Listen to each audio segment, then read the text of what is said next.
barulho explode antes que alguém entenda. Rodas de madeira batem nas pedras irregulares, cavalos relincham, gente corre. Uma mulher cai, a cesta espalha restos de comida no chão enlameado. Um menino grita, perdido entre pernas apressadas. O ar cheira a suor, fumaça e algo mais pesado. Portas se fecham, janelas batem. Em segundos, a rua cheia vira um corredor de silêncio e medo. No centro, um corpo imóvel.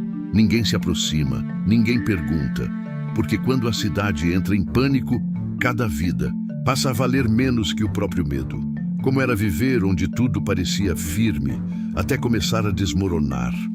Isso é a vida urbana no Brasil dos anos 1800.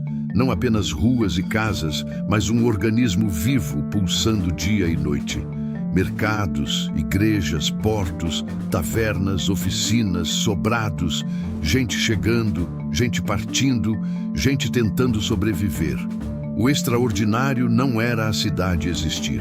Era a velocidade com que ela crescia, sem preparo, sem cuidado, sem entender o preço do próprio avanço. A urbanização trazia promessa de progresso, mas também acumulava tensão, desigualdade, doença e instabilidade. E quando a pressão aumentava, a cidade revelava sua fragilidade. Mas o século XIX brasileiro não começou em ruína. Pelo contrário, muitas cidades viviam um auge silencioso. O comércio crescia, o café enriquecia, o porto movimentava mercadorias e sonhos. No Rio de Janeiro, carruagens cruzavam ruas movimentadas, salões iluminados recebiam a elite, lojas exibiam tecidos, instrumentos e novidades vindas do mar. Em Salvador, o mercado fervilhava. Em Recife, o movimento nunca parava. Era crescimento, energia, promessa. Só que por trás da vitalidade havia ruas sem saneamento, cortiços superlotados, lixo acumulado, água parada. O topo da cidade escondia sua própria queda. A estrutura urbana funcionava como uma rede viva. Navios traziam produtos, ideias e gente. Estradas ligavam o interior ao porto. Trabalhadores livres, escravizados, imigrantes, comerciantes, artesãos, todos cruzavam as mesmas ruas estreitas. O som das marteladas, das vozes, das rodas, das rezas. A igreja marcava o tempo, o Estado registrava, o jornal espalhava notícias e rumores.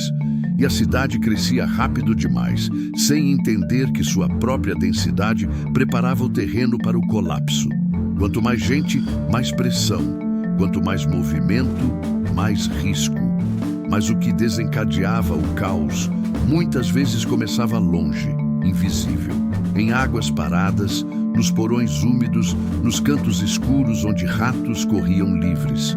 O cheiro da sujeira misturado à vida invisível. Micróbios que ninguém via, doenças que ninguém compreendia.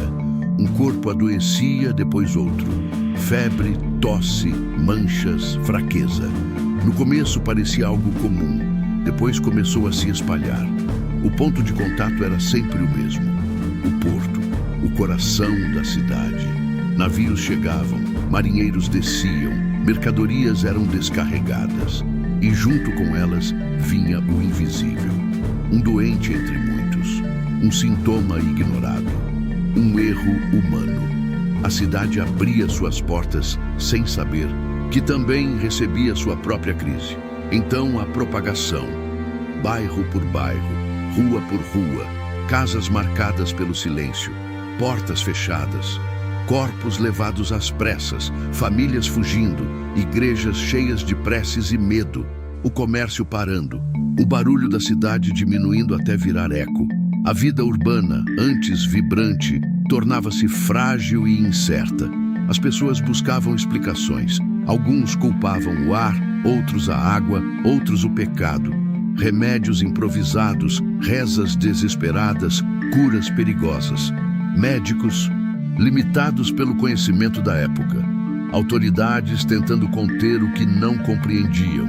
E muitas vezes as tentativas pioravam tudo. O medo espalhava mais rápido que a doença. Então, o colapso humano. Vizinhos evitavam vizinhos. Famílias abandonavam doentes. Ruas antes cheias tornavam-se vazias. O medo do outro substituía a confiança.